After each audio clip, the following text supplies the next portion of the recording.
Berbohong adalah tetap tidak dibenarkan dalam keadaan apapun. Kecuali nanti akan kita bahas. Suami berbohong kepada istri, tidak meeting, aku meeting. Ini juga tidak diperkenankan. Akan tapi kalau tidak berterus terang, misalnya lagi keluar ada hajat, sah. Cuman kita lebih perlu mencermati tentang kisahnya tadi, seorang istri suaminya menikah lagi. Dia berbohong. Lalu saya tidak percaya lagi dengan kebohongan dia, menjadi sebab ketidakpercayaan. Ini bahaya juga dalam rumah tangga kalau seperti itu. Rumah tangga yang tidak dibangun dengan kepercayaan, ya karena suaminya berbohong. Kemudian juga perlu ditanya juga, memang kalau tidak berbohong, apakah kamu siap? Kan begitu ini pertanyaan.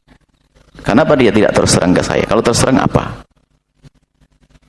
Ini memang berat di sini, berat di situ. Hanya yang perlu diperhatikan bahwa wahai para suami terlebih dahulu, jika harus melakukan hal yang semacam itu, alasanmu adalah alasan syariat, alasan hajat yang syar'i untuk menikah lagi. Menurut alasanmu, semua orang punya alasan berbeda-beda. Yang penting yaitu tadi, jangan berbohong dan sebagainya. Alasan syar'i, maka lakukan dengan catatan bisa menegakkan syariat. Kemudian juga tidak menelantarkan istri yang pertama. Kemudian juga di samping itu harus bisa menjaga, bukan menambahkan permusuhan. Memang berat hal-hal semacam itu, tidak mudah dilakukan. Tapi jangan juga dikatakan hal itu tidak boleh dilakukan, sebab yang namanya halal dalam Islam tidak bisa kita menghalangi. Akan tapi belum tentu bagi seseorang itu sudah diperkenankan. Kalau Anda sudah menganggap diri Anda mampu ke arah sana dan hajat Anda mendesak ke arah sana, harus waspada dengan rambu-rambunya. Jangan sampai menjadikan hal yang demikian itu sebab kedoliman kepada banyak orang, kepada yang pertama, kepada yang kedua, kemudian kepada banyak orang. Ini adalah masalah-masalah. Kemudian jangan zalim kepada syariat Nabi Muhammad. Ini yang terpenting lagi. Apa itu? Pelaku-pelaku yang demikian itu ternyata hanya untuk main-main saja. Sehingga yang tercoreng adalah Islam.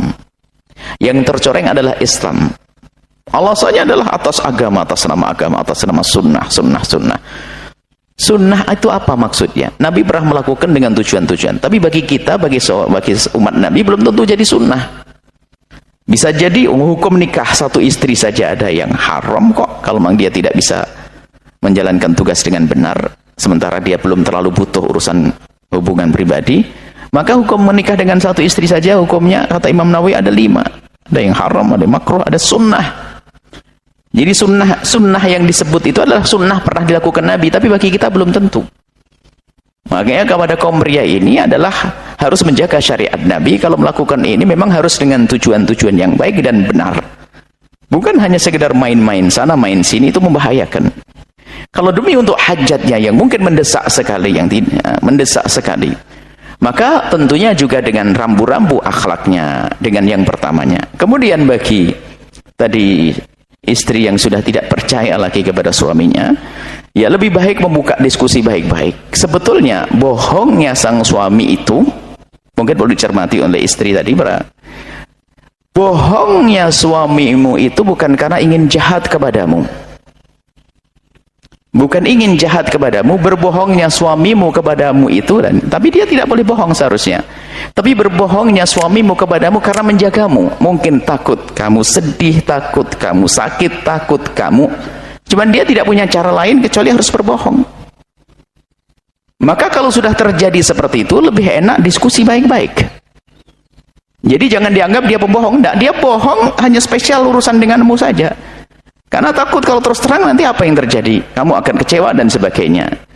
Maka lebih baik buka dirimu, supaya hidupmu itu ada kepercayaan. Kalau tidak percayaan, tidak enak.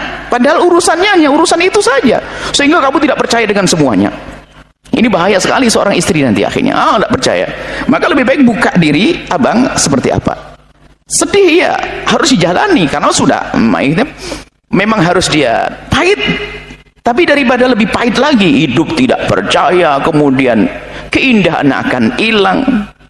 tambah lebih rugi lagi. Maka lebih baik buka diri, diskusi baik-baik dengan suami, bukan dengan emosi. Ya, kecemburuan ada, akan tapi suami sudah melakukan itu semuanya. Menyuruh cerai juga tidak dibenarkan. Jadi memang harus nasihat dari dua belah pihak di sini. Maka buka diri Anda, atau bahkan mungkin Anda bisa komunikasi dengan dia dengan baik-baik. Misalnya, ya dah bang, kalau memang begitu, saya sedih, saya sakit. Akan tapi mungkin tolong jaga saya. Bagaimana terserah menjaga saya? Mungkin ya, mungkin seorang istri akan malu dengan keluarganya, malu dengan temannya, malu dengan yang lainnya. Ya mungkin komunikasi dengan suaminya agar diam-diam saja. Akan tapi tolong abang, yang penting saya terjaga gitu saja. Selesai, sakit, sedih. Tapi harus ada solusi. Kalau tidak nanti malah tidak karu-karuan semuanya. Sementara suami sudah punya ikatan yang halal dengan istri barunya, terlepas dari caranya benar atau tidak, sudah menjadi istri yang halal. Maka nggak mungkin seorang istri memerintahkan mencerai, istri yang kedua menyuruh mencerai adalah jahat, istri pertama menyuruh cerai juga tidak diperkenankan dalam hal-hal semacam ini. Jadi inilah nasihat dari dua belah pihak. Jangan sampai syariat Nabi itu menjadi main-main, menjadi direndahkan oleh orang di luar Islam. Karena apa? Perilaku itu semuanya.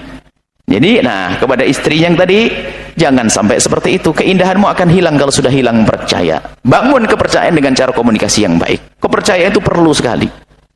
Perlu sekali kepercayaan itu. Karena kepercayaan itu ada sangkut pautnya dengan maslahat ilmu, misalnya suamimu nasihatimu. Nah ini, kalau sudah nggak percaya, kamu pandang berjeleknya saja, gelap matamu. Sehingga tidak ada benarnya. Lebih dari itu apa? Hawa nafsu atau emosi yang terus menguasaimu akan menghilangkan keindahanmu, menghilangkan kecantikanmu. Akhirnya apa? Semakin hari dirimu semakin kalah dengan madumu tadi. Akhirnya semakin tidak berarti dirimu. Karena apa? Wajahmu cemberut, wajahmu berubah, wajahmu akhirnya suamimu duduk denganmu hanya sudah terlanjur punya anak 11, sudah terlanjur ya. Jadi tidak menikmati, hanya punya tanggung jawab saja bagi seorang suami. Nggak begitu. Nggak bisa. Kalau dibiarkan terus dusta ini terus berkembang, ketidakpercayaan berkembang, hambar. Hidup tidak ada keindahan sama sekali. Seperti itu. Nasihat untuk semuanya. Hati-hati dalam hal ini adalah syariat Nabi, jangan bikin main-main dan jangan bikin gembar-gembor dikit-dikit poligami. Sisi lain perempuan mengatakan enggak mau, tidak usah, diam saja. Ada syariat Nabi yang menjalankan, yang tidak akan, tapi jangan sampai kita itu mencoreng syariat Nabi sallallahu alaihi wasallam. Wallahu a'lam bissawab.